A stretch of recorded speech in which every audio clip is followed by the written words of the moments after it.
días. Quizás yo me voy a salir un poquito del tema de lo que se ha tratado. Sin embargo, bueno, está presente todo el tema del trabajo infantil.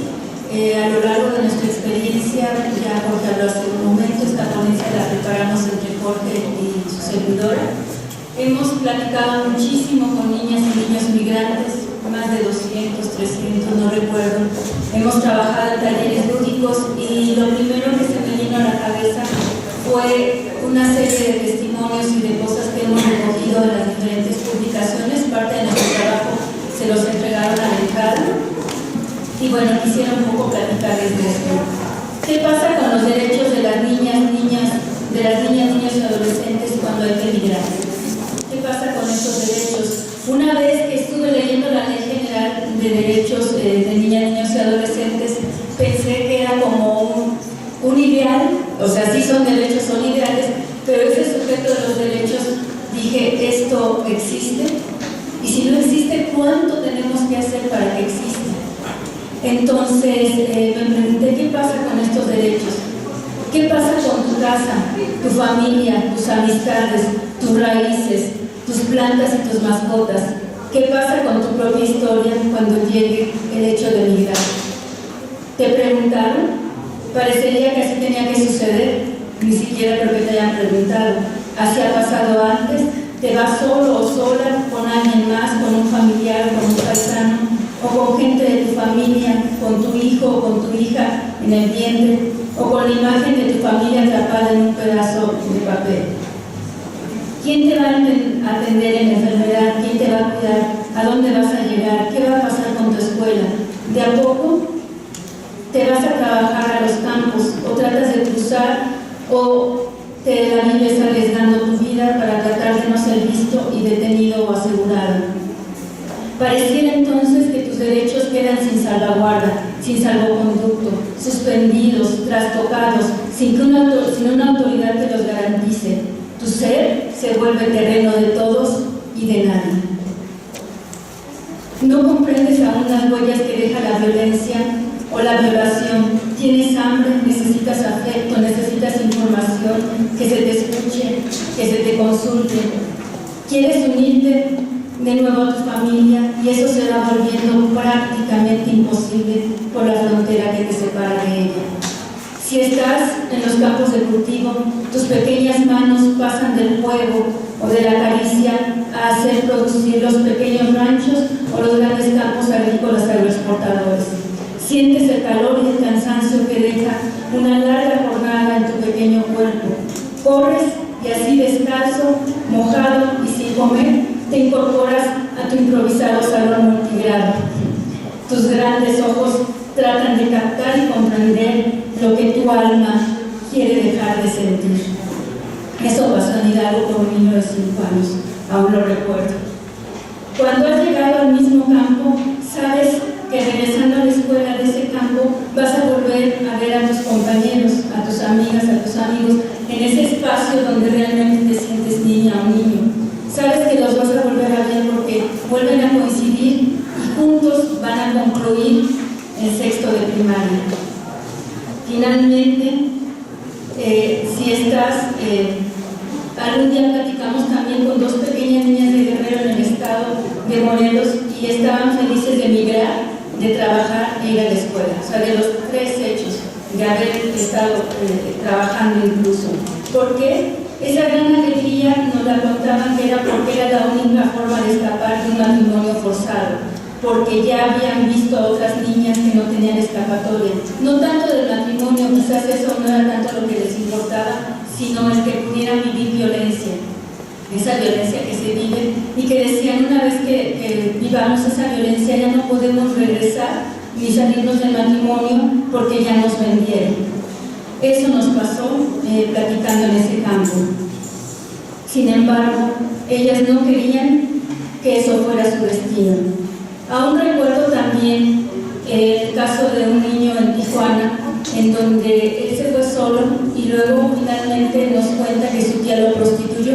Y cuando trabajamos en los talleres lúdicos con un franelógrafo, él nos contaba y lo ponía en el franelógrafo 2 figuras encimando a un niño y a una niña.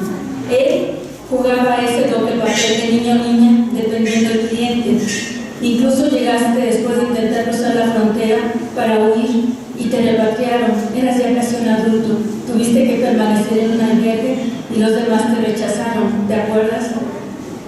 Estabas deprimido cuando te conocimos, cuando hicimos el taller.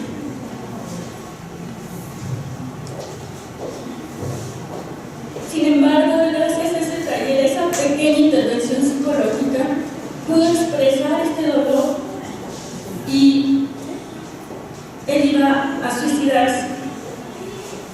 Finalmente, lograste regresar y evitar con esto la última opción, la muerte como única salida. ¿Qué vemos aquí? Vemos migración, vemos trabajo infantil, vemos procesos en donde pareciera que la migración adulta marcha en un sentido y la migración de niñas, niños y adolescentes marcha en otro. Sin embargo, cuando nos preguntamos también cuáles son todos estos diferentes rostros del trabajo infantil, también nos preguntamos cuáles son todos estos diferentes rostros de la niñez migrante. Y ese es un poco el propósito de lo que les voy a platicar, a comentar. Vamos a hablar un poco de la migración interna, de la niñez migrante interna, y también, quizás ahí donde vamos a profundizar un poco más en lo que sería la niñez transfronteriza, que es donde está también nuestra experiencia de trabajo, de caminos posibles. Entonces, la primera pregunta que nos formulamos desde nuestra experiencia es ¿cuáles son esos diferentes rostros de la niñez migrante? Les decía, podemos ubicar a la niñez migrante de acuerdo a lo siguiente: la niñez migrante interna, la niñez migrante transfronteriza del norte del país, la niñez que cruza la frontera norte y es repatriada, la niñez en tránsito, la niñez asegurada de la frontera sur que es repatriada y la niñez transfronteriza del sur. En cada caso encontramos características, condiciones, perfiles, contextos, dinámicas y subjetividades y estructuras propias que van configurando estos diferentes rostros de la niñez migrante. Si observamos en este cuadro que hicimos, ahí podemos ver cómo los lugares de origen van a ser diferentes. En el caso, por ejemplo, de la niñez migrante interna, hijos e hijas también de familias jornaleras, vemos que Guerrero, Sinaloa, Oaxaca, Veracruz y Morelos son de los principales estados de origen, mientras que la niñez que es repatriada en la frontera norte, de acuerdo con datos del DIF de 2001 a 2010, los principales estados, si ven ustedes, cambian: Michoacán, Guanajuato, Guerrero, Oaxaca y Jalisco. Sin embargo, es importante mencionar que el estado de Guerrero es un estado que expulsa migrantes no solo al interior del país, sino también hacia Estados Unidos y a todos los destinos, a todos los lugares de destino.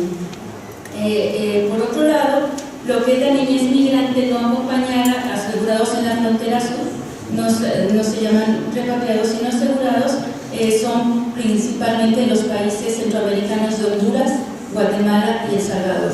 En el caso de Honduras tenemos que provienen de un municipio que se llama San Pedro Sula y que es un municipio en donde, digamos, los índices de violencia son los más altos a nivel mundial. Entonces nos podemos imaginar los motivos de la salida. Me quedan 5 minutos, es un montón, pero bueno, no importa que no termine, de todos modos la ponencia se las dejo. Y en el caso de la niñez migrante no acompañada, detenidos por la patrulla fronteriza de los Estados Unidos a lo largo de la frontera sur, son igual de Honduras, México, Guatemala, El Salvador y otros países.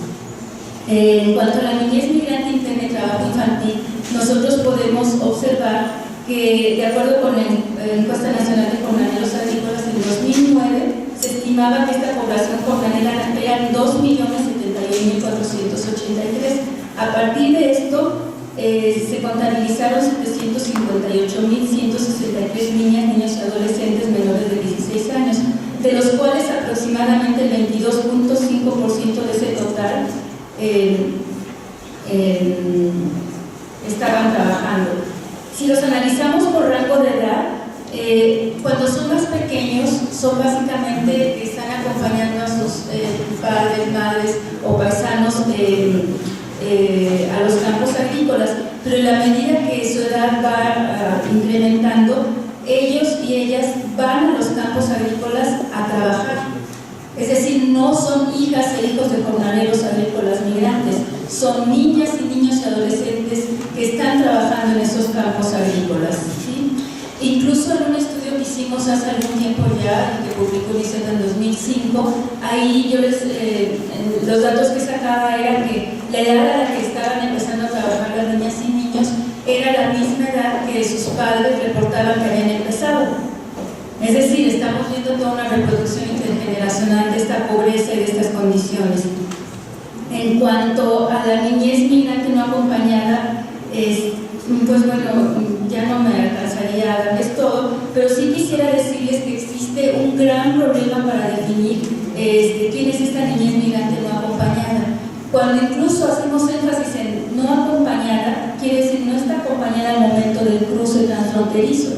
Sin embargo, está acompañada de los coyotes, de los polleros y de personas que no se pueden hacer cargo legalmente, que al contrario, están en manos de traficantes de cualquier tipo de cosas, desde armas, droga, etcétera, ¿no? Entonces, realmente, nosotros podemos ver que esta definición atraviesa por diferentes dificultades y pudimos encontrar incluso 10 definiciones distintas de esta niñez migrante no acompañada, transfronteriza. Les voy a poner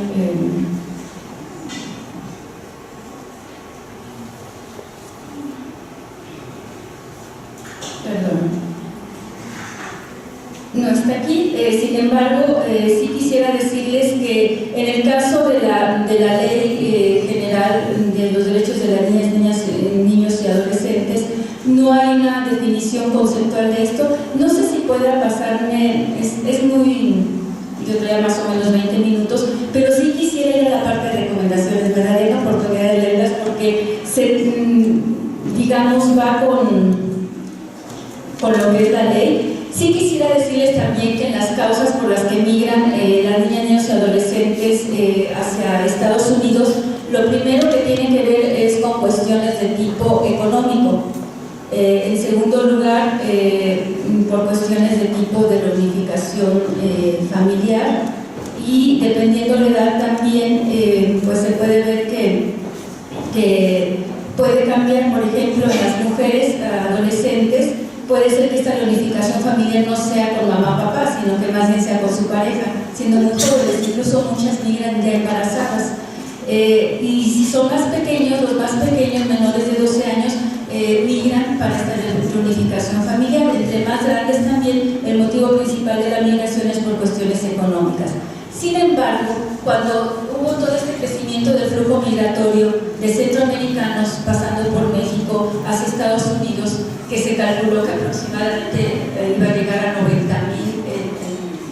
a finales de 2014, ACNUR hizo un estudio y ahí se vio que la principal causa de esta migración tenía que ver por todos los tipos de violencia que se estaba viviendo en sus lugares de origen. Es decir, cada vez más el motivo de esta salida es por la violencia que se está viviendo en sus lugares de origen, y en segundo lugar por cuestiones de tipo económico. Pensando en todo el tipo de desigualdades que pueden enfrentar en sus lugares de origen. Y bueno, en tercer lugar, pues tenía que ver ya buscar oportunidades de vida. En cuanto a las recomendaciones, sí quería decirles que realmente esta Ley General de Derechos de Niñas, Niños y Adolescentes toca de manera muy, muy general el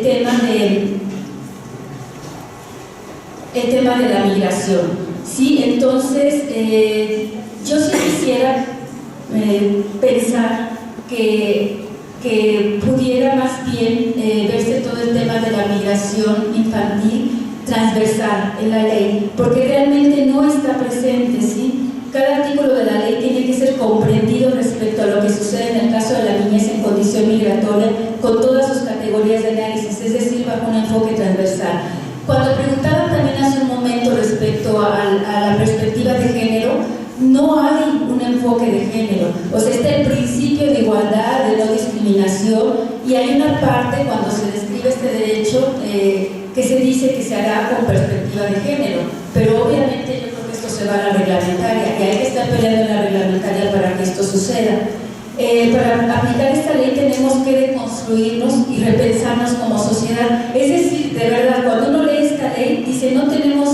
sociedad apropiada para garantizar estos derechos de la infancia. Entonces necesitamos repensarnos, necesitamos de construirnos y que efectivamente vaya acompañada de una profunda reforma de Estado. Es decir, no podemos pensarlo como un cambio a nivel de políticas públicas, sino que efectivamente hay una transformación de las estructuras, de los diseños, de las prácticas institucionales para generar las condiciones y oportunidades que garanticen el acceso pleno de los derechos de las niñas, niños y adolescentes a todos sus derechos y en cualquier circunstancia, es decir, en condiciones migratorias, dentro o fuera del país, conforme a los principios establecidos, destacando el bien superior de la niñez.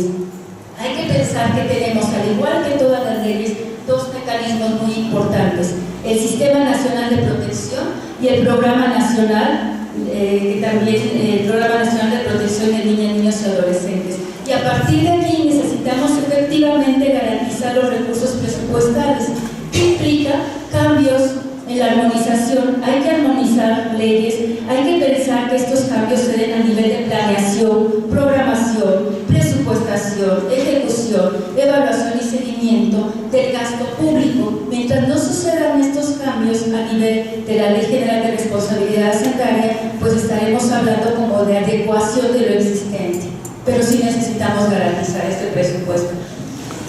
Buenas tardes a todas y todos. Espero ser lo más coherente posible.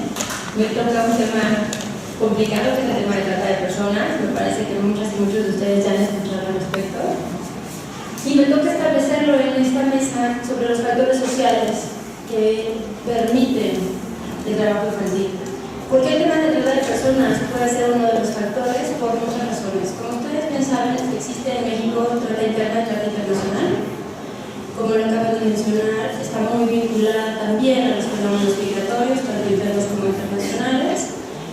Y se ha hablado mucho de que México es un país de origen, tránsito y destino de la trata de personas, pero no solo de la trata, de muchos otros fenómenos sociales también. Principalmente el tema que nos ocupa hoy en el foro. ¿Por qué el trabajo infantil está íntimamente vinculado al tema de trata de personas? Por dos motivos. Uno, el tema de trata ha ocupado agenda pública desde hace 5 años impresionantemente, pasando por encima de muchos otros derechos humanos, tratando de establecer y priorizar el tema de trata de personas como si hubiera prioridades en temas de derechos humanos, y el otro por la falta de comprensión de la trata de personas vinculada a los fenómenos sociales, tanto a la migración como a la explotación sexual, como al abuso sexual de niñas y niños, como al trabajo infantil. ¿Por qué empatan? Por naturaleza, por dos razones. Una, en el marco internacional de los derechos humanos no existe una claridad en términos de distinguir el trabajo infantil de la trata de personas. ¿A qué voy? Cuando se empiezan a establecer políticas internacionales para erradicar el trabajo infantil en sus dos vertientes, es decir, en acciones peligrosas para el libre desarrollo de niñas y niños, fue 10 años antes de que se empezara a trabajar internacionalmente en establecer un concepto de trata de personas. Sin embargo, cuando se establece el concepto de trata de personas definido por un protocolo contra la delincuencia organizada transnacional, protocolo de Palermo, se invisibilizan otros instrumentos internacionales tratando de resaltar esta definición por encima de los otros, es decir, de la misma Convención sobre los Derechos de los Niños y los protocolos facultativos que emanan de esta convención, así como los acuerdos de la Organización Internacional del Trabajo. ¿Qué pasa ahí?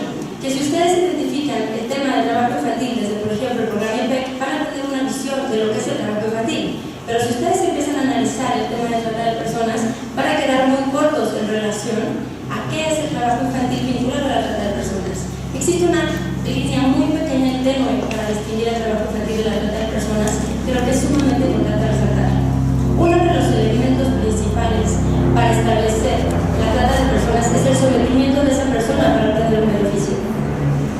¿Y por qué es como tal el concepto? Por 3 elementos mínimos que se establecen en esa definición del artículo 3 del protocolo de Palermo. La trata de personas se compone de 3 elementos que no se pueden borrar solamente por no comprenderlos adecuadamente. Es decir, actividades, medios, fines. La finalidad de la trata de personas es la explotación. Se puede dividir en 3 grandes grupos: la explotación sexual, la explotación con fines laborales, que normalmente se le conoce como trabajo forzado, no es nada más esta explotación que sobresalga en términos de nuestra ley general de trabajo, y la otra es órganos, extirpación de órganos, de la cual no se habla mucho. Si preguntamos por acceso a la información en este país, en México no existe. Es una fantasía. Entonces, enfoquémonos a las otras dos que están íntimamente vinculadas a los protocolos que emanan de la Convención sobre los Derechos de la Niñez. Si bien establece la compraventa de niñas y niños, la pornografía infantil de niñas y niños, la prostitución de niñas y niños, cuando encontramos esos tres elementos aunado a el trabajo en zonas de alto riesgo para las niñas y los niños que emanan de instrumentos de la OIT y de la Convención de los Derechos de la Niña, y lo vemos con los elementos de la definición de trata, que es estas actividades que se establecen en el transporte, traslado, acogida, recepción de un niño o niña con la finalidad de violentarlo para explotarlo, empieza a haber una mezcla muy extraña entre qué pasa, ¿es trata o es trabajo infantil? Si a eso le sumamos que actualmente tenemos una ley general en materia de los delitos de trata, tenemos un grave problema. ¿Por qué? Porque la política pública que se está estableciendo para erradicar la trata de personas en México está una vez más falta y corta de comprender los otros fenómenos sociales. Actualmente tenemos a muchas personas, y desde el colectivo hemos identificado muchas situaciones en donde los padres y las madres de niñas y niños en situación de pobreza y exclusión, pobreza extrema en muchos de los casos, que se dedican, por ejemplo, a la mendicidad en vía pública, se encuentran detenidos por trata de personas. Cuando encuentras el fenómeno en toda la familia. Entonces nos preguntamos si realmente ese padre o esa madre sometió a ese niño para explotarlo y a través de ese niño subsistir y beneficiarse a ellos, o si es una forma de subsistencia económica para toda la familia. A lo que voy es, el trabajo infantil se está desdibujando por verlo nada más como un aspecto de criminalización a través de los ojos de la trata de personas, y no como un fenómeno social, y de cómo esas políticas deben de trabajar, no nada más sancionando, sino cómo vamos a cambiar esa cultura de la existencia del trabajo infantil. Y es una pregunta muy cómoda y muy sencilla. Si ustedes consideran que una persona, una niña o un niño no debe ser explotado sexualmente y es muy mal visto que se encuentra en una situación de explotación sexual, y vamos a suponer en este caso que tiene 17 años, 300 días, es pésimo porque es una niña o un niño, pero no lo consideramos igual cuando estamos echando un trago con nuestros amigos y a las 2 de la mañana se nos antoja un cigarro y pasa un niño vendiendo cigarros y lo corremos.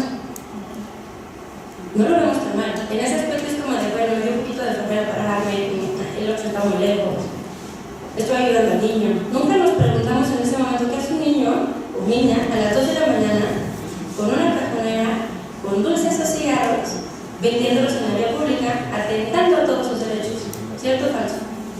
Pero lo vemos en la trata de personas y nos claro, es imposible que esto exista. Pobre niño, es desgraciadísimo que esto suceda. Vayamos tras ellos. ¿Por qué no vamos tras nosotros? ¿Por qué no nos detenemos a pensar que probablemente ese niño o esa niña, o si vemos un poquito más allá de ese niño o esa niña, vamos a poder identificar que hay más niños y niñas en la zona en la que nos encontramos ejerciendo esa actividad a altas horas? ¿Por qué? Porque estamos más vinculados socialmente a ese fenómeno que al otro. Porque pensamos que la explotación sexual de ese chico o esa chica es peor que verlo vinculado a una situación de trabajo infantil que puede ser forzada y que puede tener tintes de trata y que puede ser una situación de trata. Pero sin embargo no logramos identificar uno con el otro. En uno nos sentimos más empáticos y en el otro nos sentimos más ajenos. En uno lo consideramos más amoral, pero creo que es igualmente feo una situación que la otra. Ahora, aunado a eso, no nada más es la población menor de edad la que se encuentra en esta situación. Si encontramos las esferas de vulnerabilidad, es decir, niñas y niños indígenas, niñas y niños indígenas, probablemente que no hablen español. Si a eso le sumamos algún tipo de discapacidad, si a eso le sumamos algún tipo de vulnerabilidad por no encontrarse en su lugar de origen, tenemos casos perfectamente cuadrables a las situaciones de trata, que probablemente no sean situaciones de trata. ¿Por qué? Porque no encontramos el elemento del beneficio. ¿Dónde está esa tercera persona sometiendo a ese chiquito o esa chiquita para beneficiarse? Probablemente estamos frente a un caso mero y llano de trabajo infantil, en donde las políticas públicas que hasta ahorita se están trabajando faltan de considerar muchos aspectos sociales que están vinculados con eso.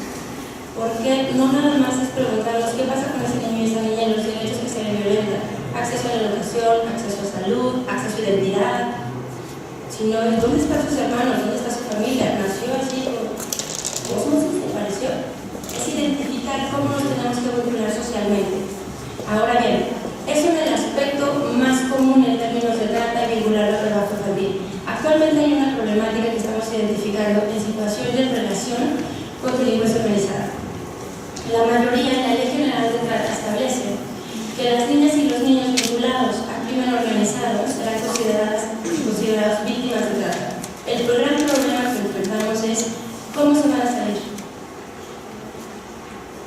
Después de que salgan, ¿cómo los vamos a reintegrar? ¿En dónde los vamos a reintegrar? Si socialmente no logramos identificar que ese niño o esa niña trabaja a las 2 de la mañana, mi pregunta es si socialmente estamos dispuestos y dispuestas a que ese niño que probablemente haya matado a alguien, forzado y sometido para hacerlo, sea reintegrado a la sociedad en la que convivimos constantemente. Ahora, si a eso le sumamos efectos y consecuencias, tanto de la migración interna como de la migración internacional, se vuelve muchísimo más complejo. Entonces, en esta participación que yo hice o que estoy haciendo, la pregunta en términos de trata y de trabajo infantil es el huevo o la gallina. ¿Qué fue primero? ¿Y cómo lo vamos a resolver? ¿Por qué? Porque ahorita está resultando muy fácil para el gobierno de este país verlo como un delito y no verlo como una consecuencia de los efectos sociales que tenemos. Entonces, hay que reflexionar mucho, hace rato mencionaron que hace falta discutir mucho al respecto, realmente identificar las causas del trabajo infantil, ver cómo se vinculan con otros factores sociales y de ahí establecer políticas públicas adecuadas. De nada nos está sirviendo en este país la creación de comisiones múltiples si cada comisión trabaja por su cuenta. Ejemplo, la Comisión contra el Trabajo Infantil, la Comisión contra la Trata de Personas. Cuando las sentencias, las denuncias y las averiguaciones que tenemos en el tema de trata muchas veces están vinculadas al trabajo agrícola, personas migrantes no acompañadas, personas migrantes mujeres no acompañadas que han sufrido abuso sexual en proyectos migratorios, entre muchos otros. Entonces sí, las y los invito a reflexionar entre esa pequeña línea entre una cosa y la otra. Gracias. Buenas tardes. Como les decíamos al principio de este evento, se trata de ir viendo diversos rostros de trabajo infantil. Bueno, vamos a abordar uno que tiene que ver con el rostro educativo. ¿Qué está sucediendo con la población que, como dice la siguiente imagen, estudia o trabaja o forma parte de los mal llamados ninis, que ni estudian ni trabajan? En este sentido, hay varios datos que nos da el módulo de trabajo infantil 2013 que son dignos de irse analizando, porque si recuerdan, ya se mencionó también anteriormente, la población que está caracterizando, identificando el módulo es de 5 a 17 años. Sí, bueno, quedando fuera pues una parte de población, porque sabemos, y también se ha dicho, que hay pequeños de 3 y 4 años trabajando, ¿verdad? Y bueno, eso no está contabilizada. Y hay situaciones como la última, voy a retomar para señalar que, por ejemplo, la mayor población que por edad se encuentra fuera del sistema educativo formal es la de 15 a 17 años. De acuerdo con el censo 2010, se trata de más de 2 millones de adolescentes que se encuentran fuera de la escuela, ya que o no accedieron a ella o desertaron de la misma. Estamos frente a una de las edades de mayor riesgo, tanto de encontrarse fuera de la escuela como de dedicarse al trabajo. Este es un punto que ya también la mesa ha expuesto en otros momentos. Esta franja de edad 15-17, si se fijan, qué bueno que se aumentó la edad para poder trabajar legalmente. Sin embargo, tienes ahí una parte de la población sumamente desprotegida, que, como vamos a ver más adelante, va abandonando la escuela. Vamos a ver qué sucede con este abandono de la escuela, o si queda en ella, queda también en una situación donde está en riesgo de abandonar. Cabe señalar que estos adolescentes que laboran en trabajos temporales en el campo o en la ciudad, que van y vienen de un trabajo a otro, bueno, como ya se les había dicho, se les llama ninis, sin que se profundice en el análisis de los factores que están fomentando el hecho de que no puedan, más que no quieran, estudiar ni trabajar. Hay una tabla que el módulo nos muestra y dice razones por las que no existe a la escuela por sexo niños y niñas de 5 a 17 años. Y es muy interesante, si la vamos viendo y si se fijan, va puntualizando en la primera parte. Bueno, estamos hablando de 2 puntos millones, 1.1 de varones y 1 de niñas. El primero es por trabajo y estaría en la parte superior. El que sigue por inseguridad, discriminación y distancia de la escuela. El tercero por falta de interés o aptitud para la escuela. Luego sigue falta de recursos económicos por motivos familiares, por enfermedad, accidente y o discapacidad o por otra razón. Si uno va adentrándose a qué nos está diciendo, pensemos, por ejemplo, la franja más larga, que es la de la 3, de 38.6% para los varones y 27.6% para las mujeres, dice, por falta de interés o aptitud para la escuela. Esa no debería ser manejada como una causa, sino más bien como una consecuencia, ¿verdad? Porque tiene que haber todo un proceso que ya se ha examinado, que ya se ha analizado de qué pasa con los y las docentes en las escuelas, con los contenidos escolares, que qué tan significativos son para niños, niñas y adolescentes. Algo que se encontró en otros años en un estudio que hacíamos con UNICEF es que había aburrimiento, por ejemplo, o en otros casos había maltrato, y en otros casos, y lo vamos a ver también adelante, hay jóvenes o hay niños y niñas que trabajan para poder estudiar, pero sin embargo en el proceso que va viendo de deterioro, porque decimos nuevamente, no es casual la falta de interés en las escuelas. ¿Qué sucede dentro de la escuela que provoca ese desinterés y falta de motivación? Entonces, aquí cada punto, por ejemplo, el primero que dice trabajo, con el cuarto que dice falta de recursos económicos, pues por supuesto que van ligados. O sea, si un niño o niña está trabajando es porque hay necesidad. Yo creo que entre más pequeños, vamos a ver la siguiente gráfica, entre más pequeños son menos los niños y niñas que trabajan, pero vamos viendo edad. De 10 a 13 años el 23.3% trabaja, y de 14 a 17 años el 70.6% de la cifra que se ha manejado está trabajando. O sea, es una cifra muy alta, ¿sí? Y que además está en las siguientes condiciones laborales. El 27.5% trabaja de 1 a 14 horas. Estamos hablando de casi 700,000 niños y niñas y adolescentes que están en esa franja. El 15.9% de 15 a 24 horas, que son 403,000. El 6.8% de 25 a 34 horas, 172,495.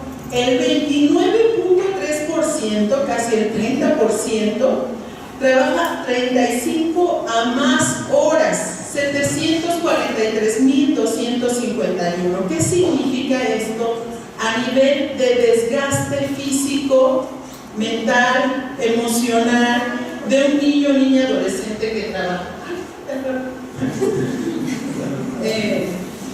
Un horario regular está marcado ahí con el 19.5%, 494,655, no especificado 25,367. Y yo quisiera aquí nada más, porque bueno, como ven, el tiempo nos va a comer, pero lo que está significando ese tiempo dedicado al trabajo para alguien que está estudiando y trabajando. ¿Y qué sucede cuando estás trabajando desde pequeño? Y bueno, ya se ha dicho, en los campos agrícolas, quien hace el esfuerzo, con el tiempo, ¿qué va pasando? Tanto dentro de la institución escolar, sea el modelo que sea, como la situación externa del joven, la joven adolescente. Motivos para trabajar, esto también es muy interesante y bueno, pasaré de la más alta, que el 23.2%, 588,512, es para pagar la escuela o los gastos. Fíjense, se supone, sí, por eso es que algo de las posiciones que defienden el trabajo infantil, hay quienes dicen, bueno, es que trabajan para estudiar, para comprarse útiles, para pagarse parte del material, y es cierto, llega a pasar, y aquí no es casual que esté en primer lugar. El tema es cuántas horas le voy a estar invirtiendo a este trabajo y qué va a suceder con mi proceso dentro de la escuela. O sea, lo que ya les decía, el tema del desgaste, del deterioro, que también, porque a veces, a pesar de esos esfuerzos, la vida escolar no tiene las estrategias adecuadas. La formación de los docentes muchas veces no saben. Si ustedes preguntan en una escuela primaria, secundaria y demás, ¿quiénes trabajan? Difícilmente un docente va a saber quiénes de esos niños o niñas que están ahí trabajan. Eso lo hemos encontrado, lo hemos investigado, porque es lo que también se ha dicho en múltiples foros. Hay una invisibilización, por un lado, ¿verdad?, paradójica, a la naturalización que se tiene del trabajo infantil, que lo puedes ver en cualquier parte.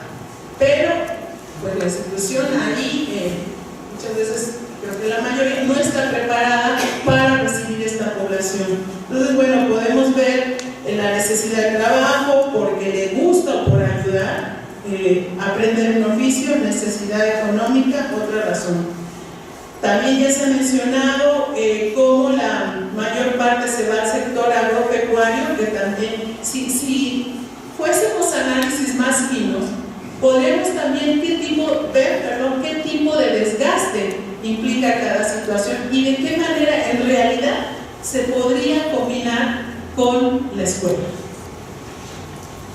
¿Qué posibilidades de éxito determinar un nivel educativo? Bueno, ya no digamos un nivel educativo, un grado escolar tienen. Por esto, lo que también nos arroja a nivel de instrucción es como el 10.8% de la población que trabaja no tiene ninguna instrucción, y nos hemos encontrado, aunque las cifras nos digan que prácticamente no existen, porque tenemos un mayor, por ejemplo, en educación básica se habla de un porcentaje mayor al 100% de eficiencia terminal, y que esto está avanzado muchísimo más. Podemos encontrar en la vida de los hechos a niños y niñas que nunca han ido a la escuela, ¿sí?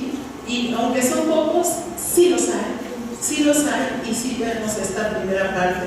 Después, un 41% primaria incompleta, un 11.9% primaria completa, 18.5% secundaria incompleta, el 10.3% la secundaria completa y el 7.2%